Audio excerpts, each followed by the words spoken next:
a lot of waves and not much voice. Rodrigo had prior commitments, so he could not be here.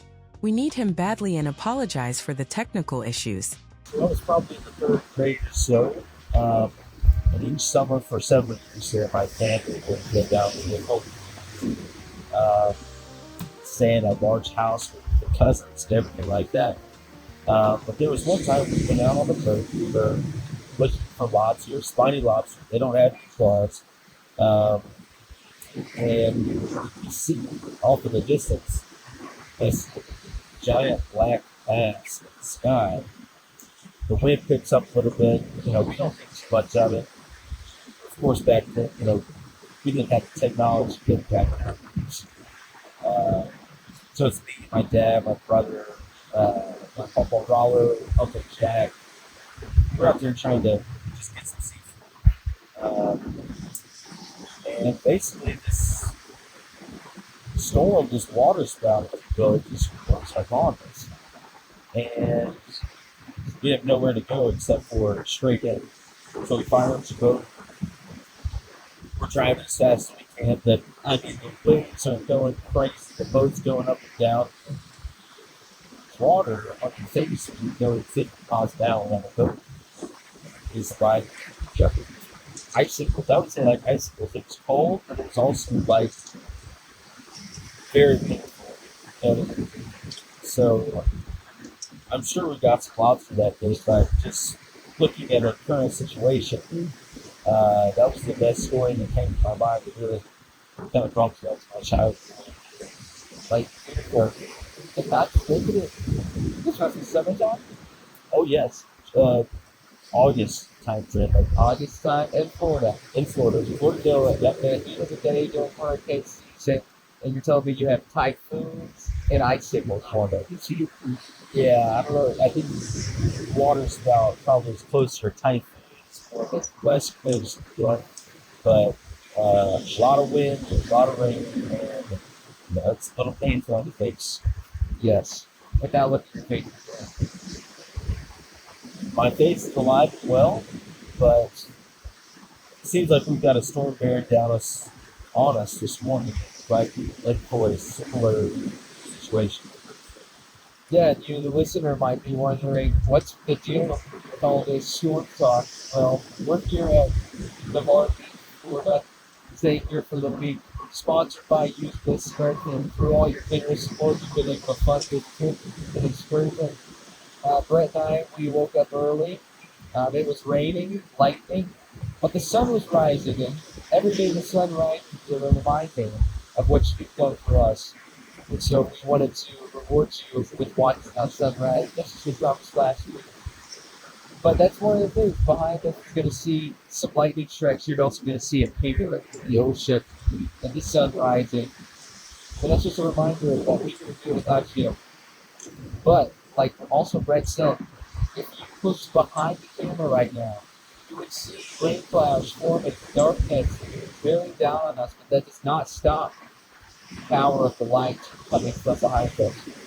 That's a metaphor, and it's a good one, so remember it. So we're here. What are some things that we've done this week that have been memorable? So tough. Yesterday, and we played frisbee for approximately an hour and a half. Molly, the mom, had the kids. Always a blessing from that time. It's not that I don't like to be with my kids, but to be hands-free for a little bit is very, very nice. We were praying for some waves, hot surfing. Yesterday was a good flat, short flat. Nice places for sure, but I think today might be the day for the body surfing. We went to church yesterday, had some hot dogs with some old friends. Yeah, let me just tell you, it was great to see everybody, but even better, hot dog was one of the best hot dogs I've had in quite some time. There was no normal side frank, I don't know what it was, but it was tasty, perfect juicy for my dogs. Oh well, yeah. I like to know how we cook them a lot. But it's splits. Yeah, splits. That's how I prefer my dogs. I hear yes. it, when you do it on a grill and it splits, sometimes it's hard to take that juice. You gotta get a really high quality dog. And it seems like they spent the majority of the budget on these dogs. You know, maybe perhaps even to the detriment of company Amber. Well, here's the deal. The dogs didn't seem like they were frozen. The Sam's Club at Costco to buy frozen hamburgers, right? You can tell that those are frozen unexpected. I mean, it's hard to make raw, unfrozen patties that many. Right. But those dogs, I'll tell you what, I don't know what it was. I think it's the best out of it. I believe so. I believe so. It's just so critical to get a high quality dog when you have a program like that. I'm trying to think some other things we did. You know, sit back and we're currently watching these Beach Boys, I think they're called. They set up the umbrellas, they set up the chairs. I'm just thinking about what a nice view we have this podcast. You know, there's a little bit of rain trickling in now, but these gentlemen are shirtless. They're very muscular and sweaty. I was about to say sweaty, and even with this rain, their bodies are going to be this horror. I do wonder, I have a question for you. Do you think these guys are working out a lot in their spare time, or do you think their job just naturally kind of gives them this? Because I've seen 4 or 5 of them, and they're all, you know, I don't want to say fat. So I haven't seen their faces, like script looking at their bodies, just fire. But do you think that's just a part of the job? Do you think that is something they do in their spare time? So I think it's one of those target market things. I don't think the doors that want that job are such or straight. But if you're hiring people to get help, so I think it's a big thing. Why do they look so good? Go check it. Sam. So you think it's kind of a scenario? Like these guys, they're hiring people that look the part. Is that right? They wouldn't hire someone like me because they'd say, "Hey man, you need to go, you know, produce a couple." So yeah, to be quite truthful, things to the side that you know, I haven't either, but it's just what they're hiring practice on. just my imagination of what it is. I think they had a lawsuit that they discriminating was you know, how can I say?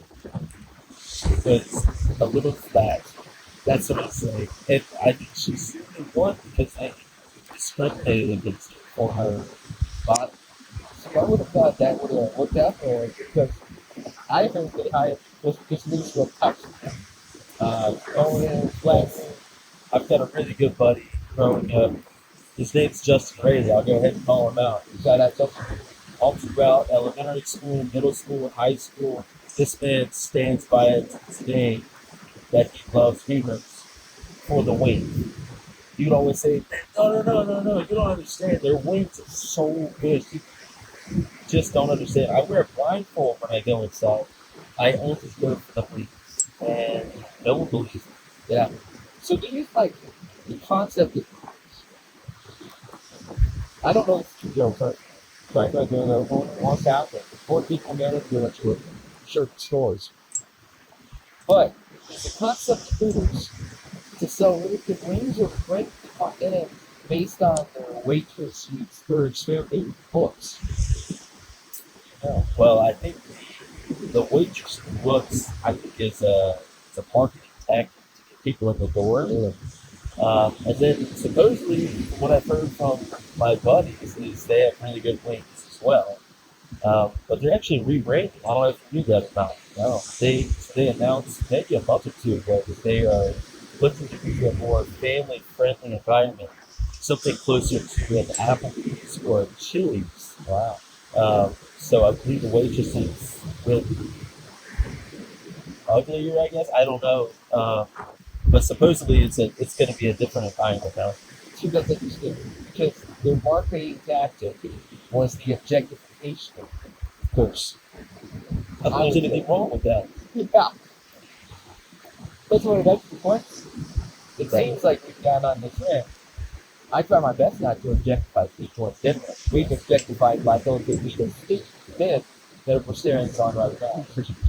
But on the other hand, Applebee's now when they're selling $1 bottles. You got ladies living in Fargo and absolutely crazy, and people who love Chili's. I think it's my friend Audrey Highway. She loves. This episode is sponsored by Boudreaux's Butt Paste. When you're out here on the beach like me and Bo, body surfing, getting sand all up in your cracks and crevices, and you go back upstairs to take a hot shower, there's this burning sensation between your sandy cheeks, if you will. The only remedy is Boudreaux's Butt Paste, which has sponsored this episode. Use code quite frankly at boudreauxsbuttpaste.com and we will soothe your bottom with 10% off. Dude, she swears by the best thing in the world. That's just flat out. Really? It's that's weird. It's triple double.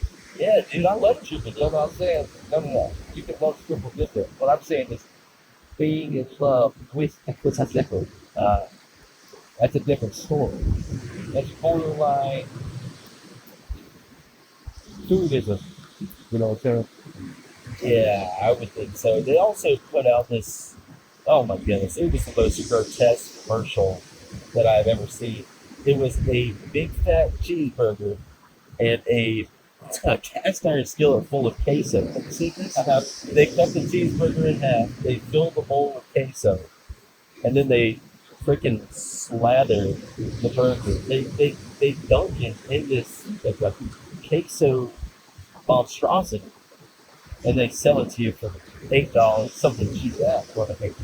And then you should, of course, wash it down with a Dollarita. So, you know what? I think Chili's is worse than Peter's, honestly. Yeah. That's the conclusion that I've just come to in real time. Well, that's beautiful. Well, all this food talk has got me thinking. I think our listener and me, quite frankly, are interested. What is your dream seafood meal from arrival to completion? Is this at a restaurant or could be wherever. any scenario? Okay. Okay. Scenario. I'll tell you what, I had Preferably in between the hours of 5 p.m. and 11 a.m. Stretch out. earlier this week, I had some fried shrimp.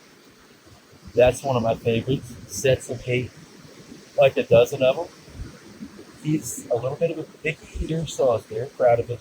But it's hard not to like fried shrimp. And they're so poppable. Just dunked in pots. You know? I see my body weight. We also had fried garlic, flounder, sugarfish. So I would say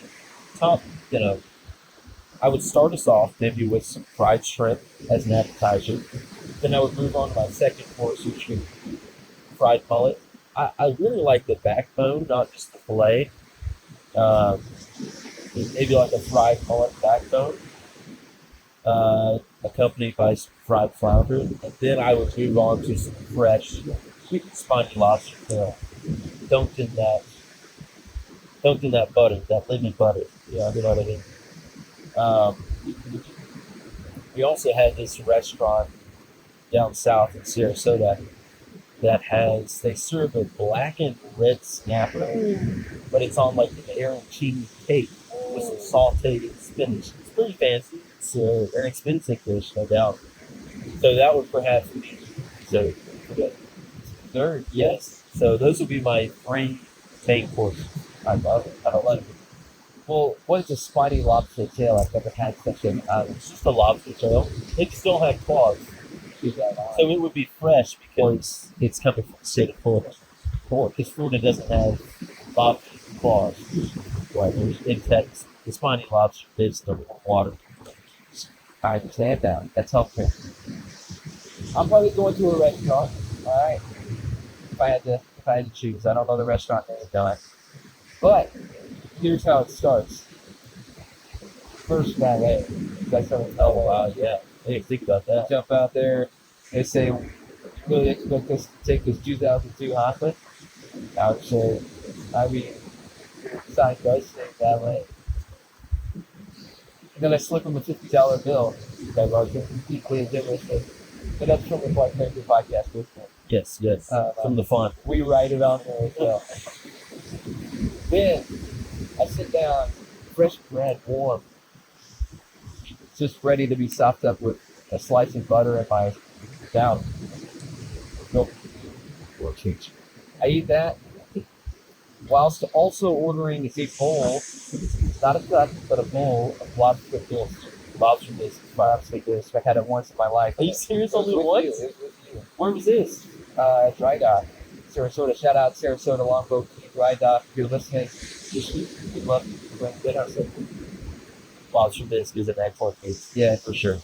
And so, and of course, the lobster bisque, this is higher end, so you don't want to be picking up the bowl and drinking the rest. Right. That's making it smooth. So that's where those warm bread tucked in, sop it up, dip it, eat it. All that's going on, Chef of the back is spaghetti that black and red grouper on a bed of rice. Linda, yes. When? Yes. Great job. Anything black is anything red. That is a great scenario. So that's the main course, and then what is the seafood dessert? You went seafood dessert out of another job. Right. I think a seafood. I don't know. I've never heard of it. I can't even think of it. Sir. Fish pie? Chocolate dunked calamari. Like they pick up on That's where they fill the head of the octopus with chocolate cookies. Yeah. Yeah. And then they go table side. Yeah. And they put it in the middle of your table, they squeeze the head, Yeah. and that mousse comes out all tentacles, like a meat. You think just like cows, Right. cow from chocolate milk, strawberry milk, big cows, chocolate cows, brown cows. You think they had those types of octopus out there in LA? I would hope so. I mean, it would only make sense. Yeah. I guess calamari is expired or is it advertised? I want to say it is. I want to say it's octopus. Because octopus had the tentacles. I think squid has little Fillet. Is that fillet? yeah, just little like long fingers. Yeah. Yeah. Squid are tasty too. I think they're more aggressive in the wild. Yeah, for sure. Listen, if you're listening to this podcast and you're not watching, I'd encourage you to flip right now. Right now, you're actually going to turn around and just take in the sights. I've been dying to see it. Because we're getting lit up by beautiful orange looks. And we're just going to sit down and say,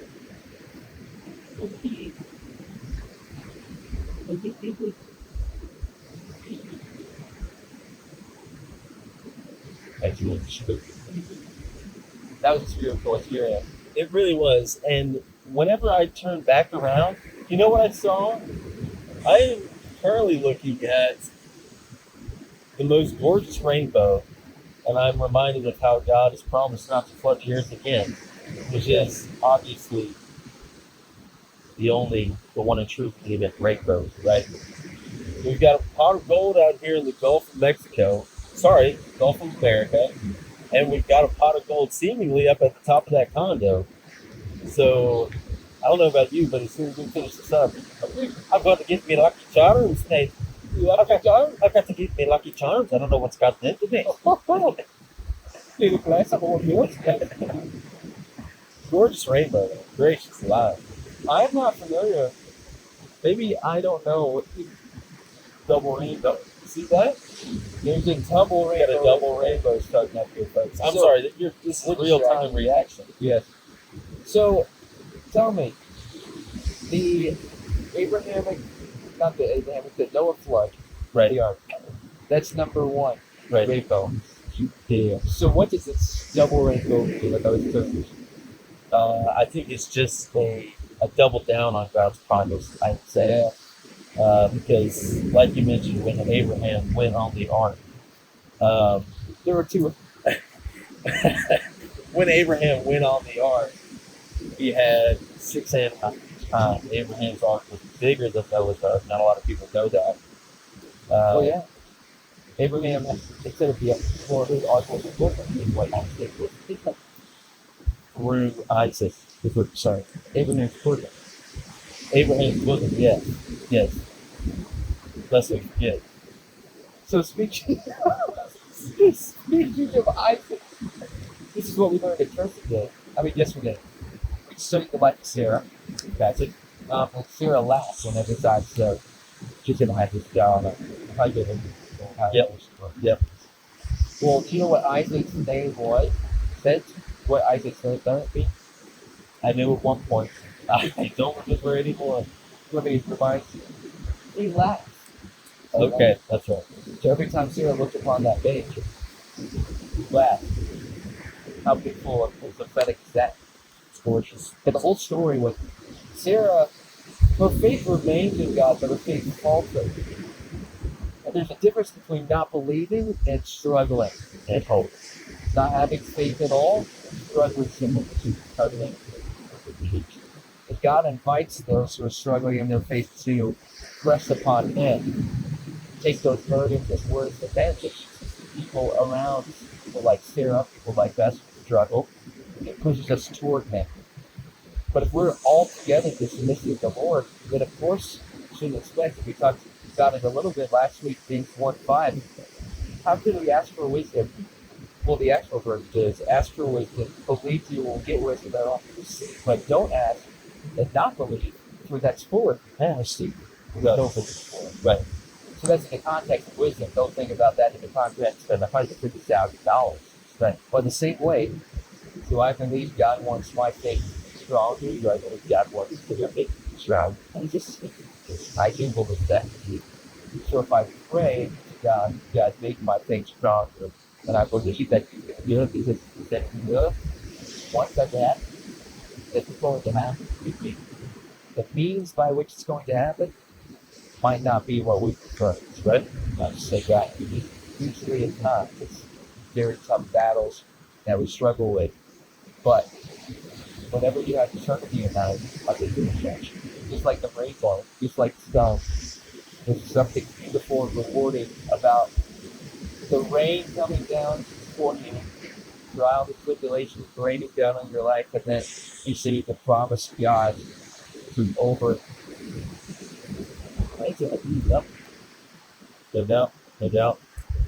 And like you said, the difference between doubting and what you said, giving up or not believing. I mean, she was what, 90 something years old? She was pregnant with when she was given the promise. Pretty close to the Americans deployment age. Which is right to that. Geriatric. Yeah. Well, she would have got her AAR. That's it. Give you by this time. The government might have said, it ain't. Not going to try. We don't have anything to that for. Excursion from the roles, generations alike. So that's wild. But yeah, doubting while believing looks like, hey, let's pray. I'm not sure. I'm obviously very old to be having a child, while completely giving up and take my servant, have a child with her because she's of a good age for having a child. Obviously, he stood there for Abraham. A lot of people blame it on Sarah. It's Abraham's fault. He used to be the head of his household, and he basically said no. You should have said no. That's all. So that's a hard word to say. It is, especially in that context. It's like, well, Friday we've got separate homes, separate folks. We get together at the same time. Then we've had to strip away, take away golf course. Not yet. What's this? Your dad got to join us, got to experience what we experienced. Yep. And it was as table would get better. Now I'll let you listen to it. Handle how you perceive that. But why don't you share just a little bit about our experience that's going on? Yeah, so I showed up maybe 30 minutes early. I get my shoes on in the parking lot. You pull up as I'm grabbing my bag out of the truck. So really perfect timing there. Always sync up with us. Get to the, I won't say clubhouse, get to the pro shop today. Go out, run around a little bit. The greens are Tanglewood. That's all I'll say about it. And we get up to the first, our tee time was at 8:22. That's what I say. We wait till about 8:18, 17, because, usually they'll spread a tee time out 7 or 8 minutes between two chunks. And so we realized no one else is going up there to tee off, so we go up there hoping, let's walk it, hoping that we can go off early, get ahead of the group behind us a little bit. And this older gentleman, I won't even speculate about his age, which is like perhaps 7 years old. He says, "No, let's wait until 8:22." And the group in front of us was on the green, on a par 5, first on the par 5. So they're 3-4 shots ahead of us. He says, "No, slow your roll. We need you to wait to tee off." This episode has been brought to you by Palm and Pine Embroidery, where it's not embroidery as usual. Serving Southern Florida and beyond, Palm and Pine seeks to serve families, young and old, with embroidery, custom embroidery that'll serve their needs.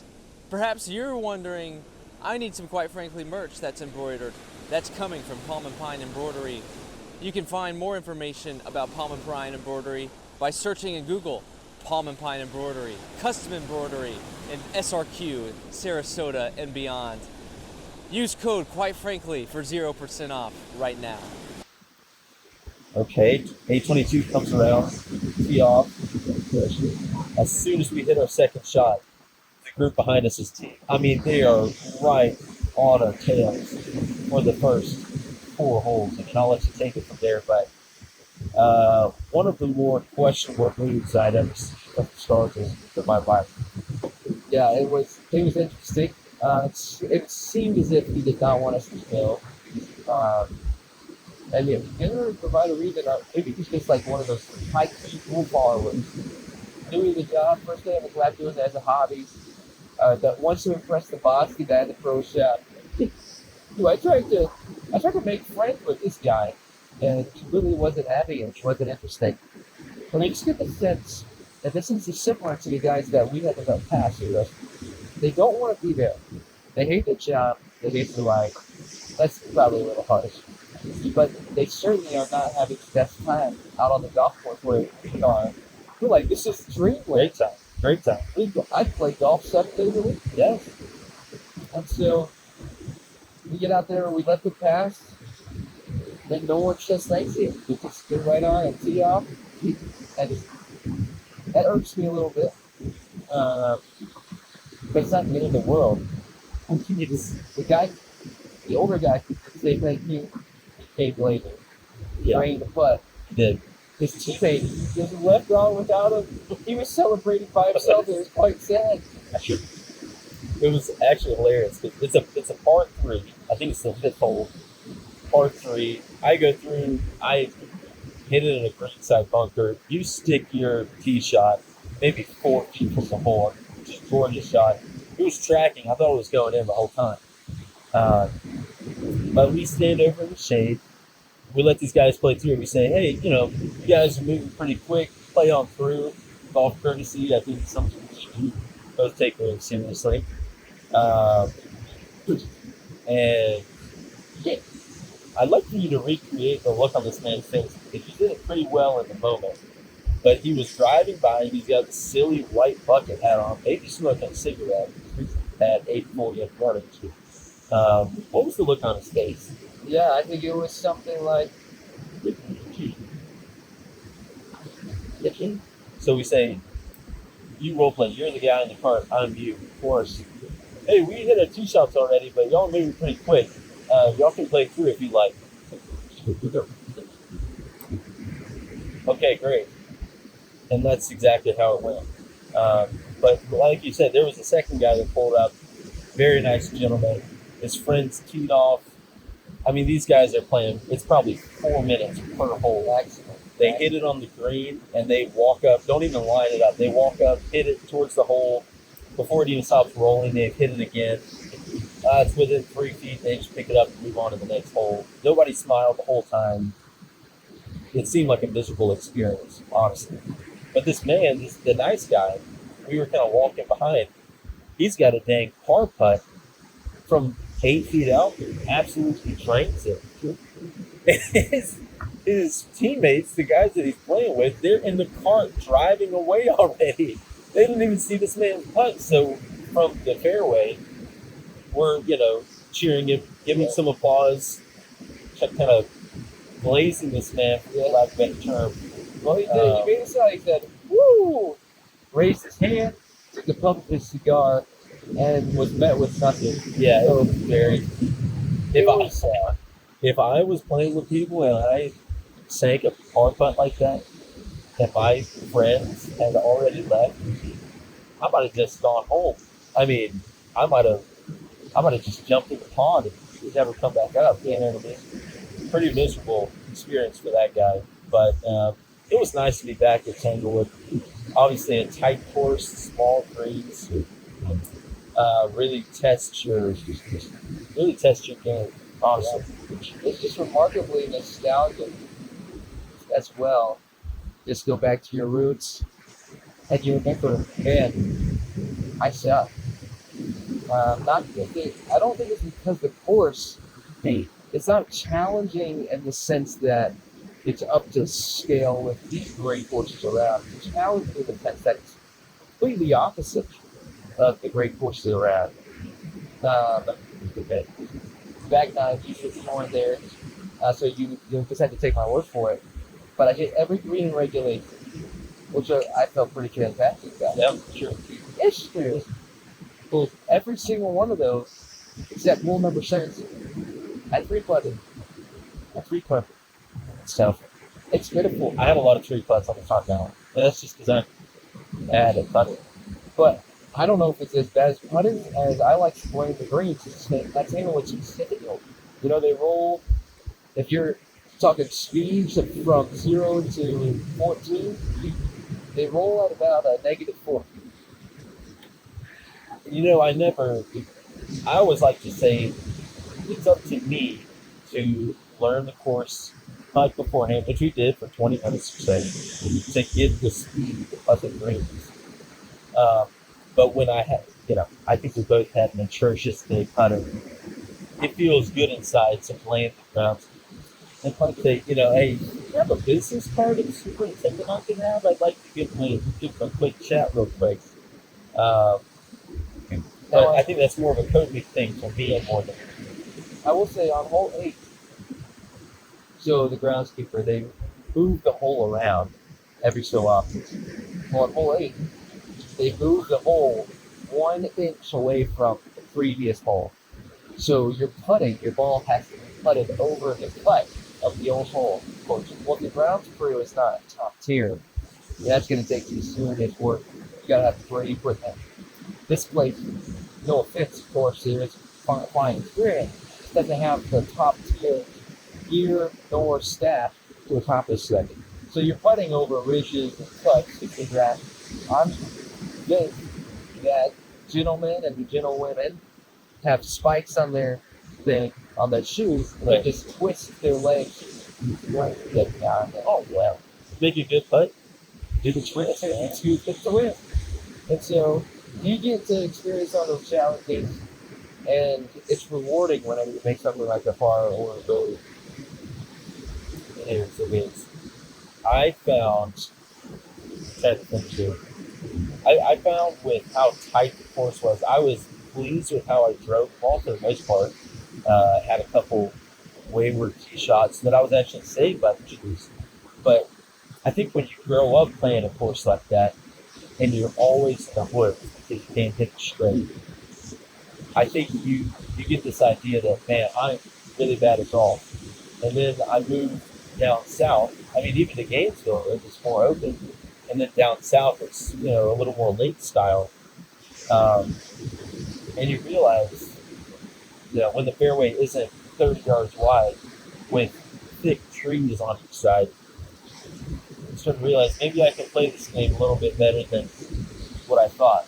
And when you're putting on greens that are a little more true, certainly helps to dial the game up. 100%. Well, I believe we have some cinnamon rolls that are going to be being prepared for us here in just a few moments. We're going to take in the sights and sounds of our sweetboard through the ocean and what's created around us. But do you have anything final you'd like to share with our listeners today? No, nothing final. Just that, the rainbow, looking back, the rainbow is gone now. It's almost as if the Lord kind of reached out and said, right in the middle of our podcast, just gave us a little rainbow and gave us a reminder of His promise. Good, A lot of people see the flood as, I guess it was God's wrath, but there was a promise of peace or blood after that, obviously foreshadowing Christ. Just blown away that you're gifted with that a vibrant rainbow right in the middle of the podcast here. Just like that as well. That much. It's beautiful. It's been beautiful to spend this morning with you. And we love you deeply and generously. That's why we do this. If you're interested as to where we're staying and you'd like to book a stay under the Quite Frankly, we don't have a promo code for you, but we will send you that link. Shout out Patty Feaster. She is our Aunt Patty, who's talked about her Quite Frankly on the podcast quite a bit. And so we celebrate that. She's a legend. She allowed you, the listener, to fund our stay in her content. So we can't ask for much more than that. My friend, we love you deeply, generously. That's why we're going to see you 7 days.